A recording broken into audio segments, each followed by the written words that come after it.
महाराज जी एक संस्मरण सुनाया करते थे कि एक कोई भगत आया, 2 एकादशी, कभी कभी 2 एकादशी होती है ना, वैष्णवा नाम स्मार्ता नाम, काल भेद से, सिद्धांत भेद से। तो आया, बोले महाराज आज भी एकादशी है और कल भी एकादशी है, तो आज वाली एकादशी का व्रत करें कि कल वाली एकादशी का करें? और कल सही में एकादशी है। हाँ, आज तो 10वीं है ना। हाँ, कल एकादशी है, व्रत करना सब लोग। हाँ, सवेरे से बैठ करके खाने में मत लग जाना।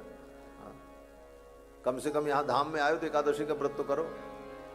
एकादशी का व्रत करने से भगवान की भक्ति बढ़ती है, भगवान की भक्ति मिलती है, भगवान के चरणों में प्रेम बढ़ता है। इसलिए एकादशी का व्रत तो जरूर करना चाहिए।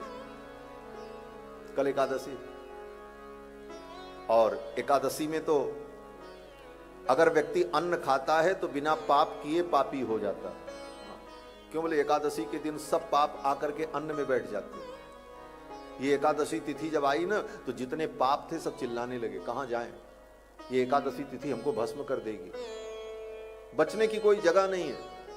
तो सारे पाप भगवान के पास गए। बोले महाराज हम कहां जाएं? तो भगवान ने कहा अब आज एकादशी है, तुम कहीं भी जाओगे तो बच नहीं पाओगे, एकादशी तिथि तुम्हें भस्म कर देगी। तो पापों ने कहा कोई जगह बताओ जहां हम जाकर के बच जाएं। तो भगवान ने कहा जाओ अन्न में जाकर के बैठ जाओ।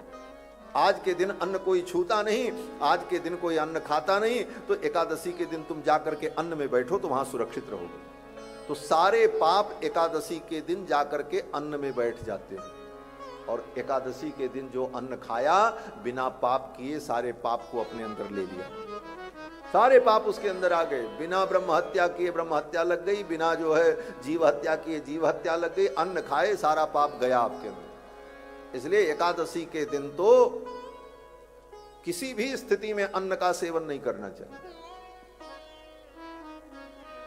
अन्न का सेवन नहीं करना। फलाहार करो, दूध पियो, ड्राई फ्रूट्स खाओ, खूब फल खाओ, अच्छी अच्छी चीज तो बहुत सारी चीज भगवान ने बनाई है, कोई कमी थोड़ी। एक दिन अन्न नहीं खाएंगे काम चलेगा? इच्छा शक्ति होगी तो सब कुछ हो जाता। भक्तमाल में बड़ी सुंदर कथा है, श्री नामदेव जी की कथा। पंडरीनाथ भगवान के परम भक्त श्री नामदेव जी, उनकी एकादशी व्रत की निष्ठा ऐसी विलक्षण। महाराज उनकी एकादशी की निष्ठा की परीक्षा लेने के लिए भगवान आए, और एकादशी के दिन आए, बूढ़े ब्राह्मण का रूप धारण करके, कांपते हुए डगडग ऐसे करते, अब गिरे कि तब गिरे। नामदेव जी ने प्रणाम किया, बोले विप्र देवता कैसे पधारे? तो भगवान ही ब्राह्मण बन करके आए थे, पंडरीनाथ भगवान। पंडरीनाथ भगवान ने कहा नामा मुझे बहुत भूख लगी है, मुझे कुछ खिला दे।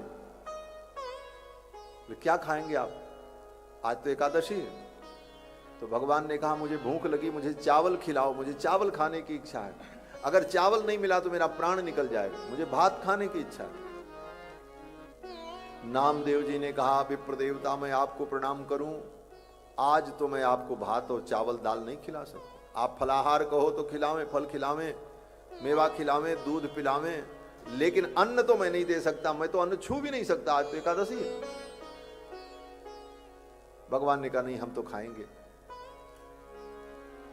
भगवान के लिए एकादशी नहीं होती, एकादशी मनुष्यों के लिए, हमारे आपके लिए। एकादशी के दिन भगवान को तो अन्न का भी भोग लगता है, लेकिन हम नहीं खाते। एकादशी के दिन भगवान को अन्न भोग लगेगा, लेकिन वो प्रसाद उस दिन कोई वैष्णव नहीं लेगा। जब एकादशी बीत जाएगी तो दूसरे दिन द्वादशी को वो प्रसाद लेगा। तो भगवान के लिए तो कोई एकादशी नहीं होती, एकादशी तो भक्तों के लिए होती। भगवान ने कहा हम तो खाएंगे, हमको खिलाओ, हमको भूख लगी। नामदेव जी ने कहा आज तो किसी कीमत पे हम आपको अन्न नहीं दे सकते।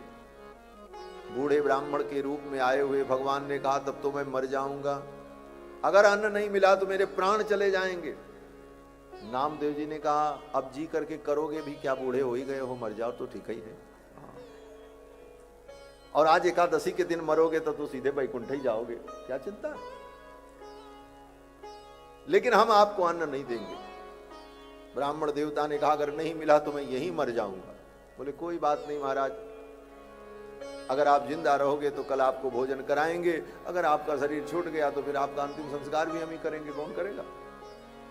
ऐसे कट्टर नामदेव जी ने कहा हम अन्न नहीं देंगे। भगवान भी बड़े हठी ठाकुर जी ने कहा आज कुछ नाटक हो ही जाए। भगवान ने क्या किया बोले, कुछ देर तक तो भगवान ब्राह्मण के रूप में बैठे बैठे कलपते रहे, मुझे खिलाओ मैं मर जाऊंगा, और कुछ देर बाद हाथ पांव फैला दिया, मरने का नाटक किया। ये ठाकुर जी से बड़ा नाटकी दुनिया में कोई हो ही नहीं सकता, इनसे बढ़िया नाटक कोई कर नहीं सकता। सारा नाटक तो इन्हीं का है, क्या क्या नाटक करे कोई ठिकाना नहीं।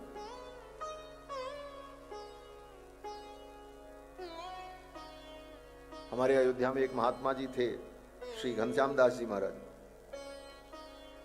तो भगवान के सामने जब बैठे मंदिर में, तो भगवान से बड़ा प्रेम उनका स्नेह था। ठाकुर जी को कुछ खरी खोटी सुनाते भी थे। तो हम लोग जाएं तो कहते थे, देखो अपने तो ब्याह करके दुल्हन को लेकर के बैठे हैं मंदिर में, हम लोगों को वैराग्य का उपदेश करते हैं, दुनिया से विरक्त रहो, इनसे पूछो ये नाटक किस लिए है। और फिर कहा करके रोते थे, बड़े प्रेमी थे महात्मा। तो ठाकुर तो अपने भक्तों के भक्त, उनको कुछ भी कह लेते हैं, सुन लेते हैं, ये इनका अपना विषय है। ठाकुर जी से बढ़िया नाटकी कोई हो नहीं सकता। ऐसा नाटक किया, हाथ पांव पसार दिए, बोले मर गए, सांस बंद। अब नामदेव जी बेचारे बैठे, एकादशी का दिन, ले ब्राह्मण मेरे द्वार पे आके मर गया, मैं कुछ कर नहीं सका। मन में ग्लानि हुई, बोले कोई बात नहीं, आज एकादशी थी, अवस्था भी हो ही गई थी ब्राह्मण की, आज शरीर छूटा, वो भी व्रत किए हुए, कुछ बिना खाए, इसको तो वैकुंठ ही मिला होगा। हाँ, लेकिन तब तक नारद भगवान ने सबको प्रेरणा दे दी, जितने वहां के ब्राह्मण थे सब चले आए, विद्वान बड़े बड़े वैदिक लोग, सब वैदिक ब्राह्मणों ने आकर के कहा, नामा तेरे दरवाजे पर ये ब्राह्मण भोजन मांग मांग करके मर गया, तू इसे भोजन नहीं दे सका, धिक्कार है तुझे। अगर इसे भोजन मिल जाता तो इसके प्राण बच जाते, और अगर प्राण बच जाते तो कितनी एकादशी का व्रत आगे करता, लेकिन एक एकादशी के चक्कर में तूने इस ब्राह्मण को मार डाला। अब कहने वालों के पास तो तर्क बड़े विलक्षण होते, किसी भी बात को गलत और सही सिद्ध करने के लिए तर्क की केवल जरूरत है। अगर तर्क सटीक है तो किसी भी बात को आप अच्छे ढंग से प्रस्तुत कर दो, लोग मान लेगा हाँ यही ठीक है।